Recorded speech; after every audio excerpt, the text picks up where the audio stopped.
युद्ध का धर्म क्या था? मैं एक उदाहरण देना चाहता हूं। महाभारत के युद्ध का उन्होंने उल्लेख किया। महाभारत में एक प्रसंग आता है कि जब कर्ण और अर्जुन का युद्ध हो रहा होता है तो नागों का राजा विश्वसेन कर्ण के रथ के पास पहुंचता है और उसके तर्कश में जाकर कहता है कि मेरा भी अर्जुन उतना ही बड़ा शत्रु है जितना तुम्हारा शत्रु है, बस अपने बाण पर चढ़कर मुझे अर्जुन के रथ तक पहुंचने दो और मैं इसको डसकर समाप्त कर दूंगा। मेरा भी प्रतिशोध पूरा और तुम्हारे शत्रु की मृत्यु।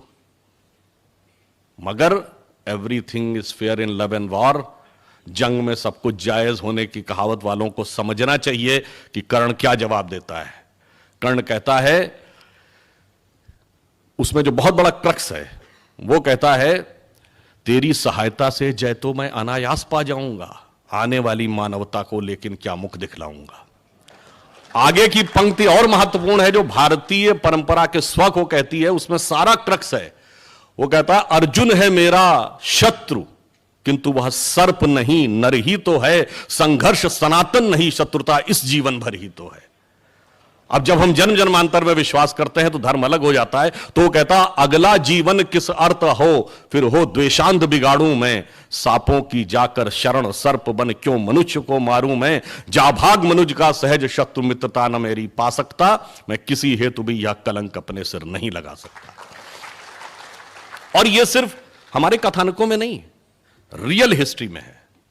केरल में जब पुर्तगीज आते हैं तो पद्मनाभ मेनन जी ने अपनी जो किताब में हिस्ट्री ऑफ केरल में लिखा है कि वहां के राजाओं ने जब पुर्तगालियों से युद्ध की बात कही तो एग्जैक्टली वही बात जो मोहन जी कह रहे थे। उन्होंने कहा, भाई युद्ध एक अलग मैदान में होगा, युद्ध में हम ड्रम बजाएंगे, फिर उसके बाद आपसे युद्ध प्रारंभ होगा, किसी आम व्यक्ति को मारा नहीं जाएगा। और इस प्रकार से उन्होंने पूरा जो विषय बताया तो पुर्तगालियों को लगा कि ये युद्ध की बात कर रहे हैं या किसी खेल की बात कर रहे हैं। और ये ऐसा ही नहीं, उत्तर भारत में, राजस्थान में कर्नल जेम्स टॉड हुए जिन्होंने लिखा annuls and antiquities of Rajasthan. उनकी हर बात से हम सहमत नहीं हैं, मगर उन्होंने एक बात लिखी कि भारत के जो हिंदू राजा थे, इनके लिए ऐसा लगता है कि युद्ध जीवन मरण का प्रश्न नहीं होता था, वो शक्ति प्रदर्शन के टूर्नामेंट की तरह उसको लेते थे और किसी को मारते नहीं थे, और अंत में वो लोग जो विजयी हो गया उसके उपरांत चले जाते थे। ये हमारे यहां युद्ध का धर्म था। इसीलिए आप कहेंगे चलिए ये तो मिडिवल हिस्ट्री थी, मॉडर्न हिस्ट्री में आइए। आज भारत की सेना यूएन पीस कीपिंग फोर्स की सबसे एक्टिव आर्मीज में से एक है।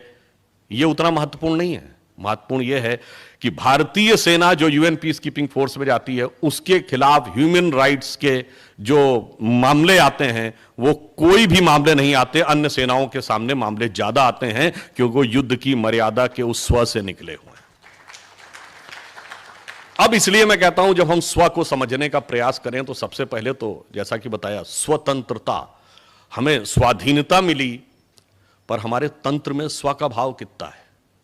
और तंत्र में स्व का भाव का सबसे पहले तिरोभाव या अभाव वहां से प्रारंभ हुआ जब हमसे कहा गया कि हम एक देश तो थे ही नहीं कभी, हम तो दूसरे लोग आके सेटल होते चले गए और हम ये राष्ट्र बनता गया।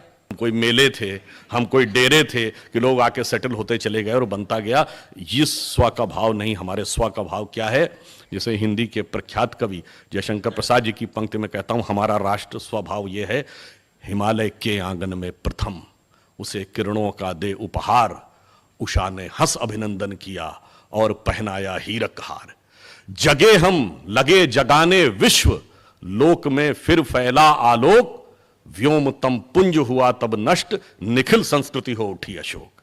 तो संपूर्ण विश्व को ज्ञान हमने यहां से दिया, वह हमारा राष्ट्रीयता थी, वह हमारा स्व का तत्व था। तो पहला तो राज्य का स्वतत्व। दूसरा, हम ये देश थे क्या? बहुत से लोग ये कहते हैं कि भाई भारत क्या है। एक पुस्तक मैंने पढ़ा, वो कहते हैं India is not a geographical entity, you will say it is more fine and subtle than that. तो उससे फाइन एंड सब्टल क्या? Historical entity. कहते हैं no, it's more finer and subtle than that. Then it is more finer is cultural, no it's more finer than that. Then it is religious, it's more finer than that. Then it is spiritual, कहता है no it's more finer than that. तो पूछता है कि spiritual से ज्यादा फाइनर क्या है? तो कहते हैं कि स्पिरिचुअल से ज्यादा फाइनर इसलिए है कि जैसे दो न्यूक्लियस जब एक दूसरे से मिलते हैं न्यूक्लियर बम का जो फार्मूला है उसमें दो न्यूक्लियस मिलके हाइड्रोजन के दो मिलके हीलियम बनाते हैं, उसी से सूर्य बनता है। तो एक प्रचंड विस्फोट होता है और इस कारण से वो रेडियो एक्टिव वेव्स उस क्षेत्र में विद्यमान हो जाती हैं। वैसे ही उन्होंने कहा इस देश में हजारों वर्षों में हजारों लोगों ने अपनी आत्मा का परमात्मा के साथ फ्यूजन करने में सफलता हासिल की है और उस प्रचंड विस्फोट की तरंगें इस धरती पर विद्यमान हैं। आप जाकर इसको समझ पाएंगे, तब आप जान पाएंगे कि राष्ट्र क्या है और उसकी स्वकीय अनुभूति कर पाएंगे, अन्यथा बिल्डिंगें देख के चले आएंगे।